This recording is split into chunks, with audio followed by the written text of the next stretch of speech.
ये कहानी माधव दास जी महाराज जी की। जगन्नाथपुरी में रहते थे और उनकी भक्ति के जो चर्चे थे वो दुनिया में पहुंच चुके थे। इतनी ज्यादा भक्ति करते थे, वो किसी से ज्यादा मिलते जुलते नहीं थे। वो कहते थे कि मैं हूं सिर्फ प्रभु का और प्रभु मेरे हैं, मुझे किसी और की आवश्यकता नहीं है। वो ज्यादा किसी से बातचीत नहीं करते थे। वो कहते थे कि प्रभु आते हैं, मुझे दर्शन देते हैं, लीलाएं करते हैं, मैं उन्हें भोग लगाता हूं, मेरे साथ खेलते हैं।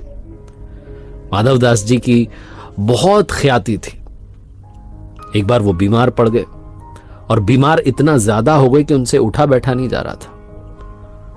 बहुत कमजोरी आ चुकी थी। बहुत लोग आए, उन्होंने कहा कि हम आपकी सेवा करना चाहते हैं, आपकी स्थिति ठीक नहीं है। लेकिन माधव दास जी ने सबको मना कर दिया। धीरे धीरे कमजोरी इतनी बिगड़ चुकी थी, इतनी ज्यादा बढ़ चुकी थी कि भगवान ने अपने भक्त की जब वो हालत देखी तो उनसे रहा नहीं गया। कहते हैं कि भगवान सेवक बनकर के माधव दास जी की सेवा करने के लिए आए और माधव दास जी उस हालात में थे कि उन्हें समझ में नहीं आया कौन आया जो मेरी मदद कर रहा है। भगवान उन्हें उठाते, बैठाते, नहलाते, उनका ख्याल रखते, उनके लिए भोजन का प्रबंध करते, उनकी सेवा करते। धीरे धीरे जब दिन बीतने लगे और माधव दास जी की जो हालत थी, जो तबीयत थी, वो थोड़ी सी ठीक होने लगी। जब उन्हें होश आने लगा तो उन्होंने पहचाना कि प्रभु साक्षात आए हुए हैं। माधव दास जी ने कहा, प्रभु आप चले आए, ऐसी भी क्या आवश्यकता थी। भगवान ने कहा कि तुम्हारी वो हालत मुझसे देखी नहीं गई, तुम किसी और की मदद लेना नहीं चाहते थे, तो मुझे ही तुम्हारी सेवा के लिए आना पड़ा। और माधव दास जी कहने लगे कि आप तो प्रभु हैं, साक्षात भगवान हैं, आपको सेवा करने की क्या आवश्यकता थी। आप तो मेरे ये जो बीमारी है, जो मेरा रोग है, इसको ऐसे ही गायब कर सकते थे।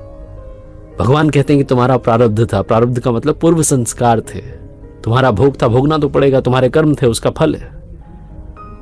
और तुम्हें बताना चाहता हूं कि अभी तो 15 दिन तुम्हें और इसी हालत में रहना है, ऐसे ही बीमार रहोगे। माधव दास जी ने हाथ जोड़ ले, कहने लगे, प्रभु अब मुझसे रहा नहीं जाता, मैं ऐसे रह नहीं सकता, मुझे बहुत कमजोरी लगता है, प्राण छूट जाएंगे, ये बीमारी सही नहीं जाती। कहते हैं कि भगवान ने अपने भक्त की वो जो बीमारी के 15 दिन थे बचे हुए, वो खुद ले लिए। उन्होंने कहा, मैं बीमार रहूंगा, तुम स्वस्थ हो जाओ।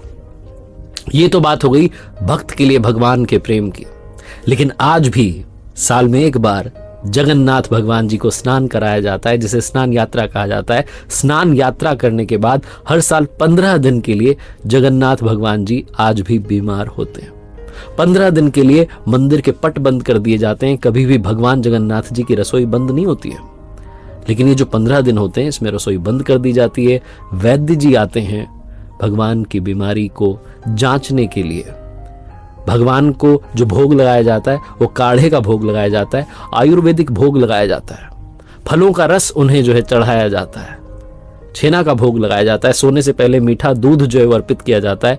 भगवान जगन्नाथ बीमार हो गए, 15 दिनों तक आराम करते हैं और आराम के लिए मंदिर के पट बंद कर दिए जाते हैं, उनकी सेवा की जाती है ताकि वो जल्दी स्वस्थ हो जाए।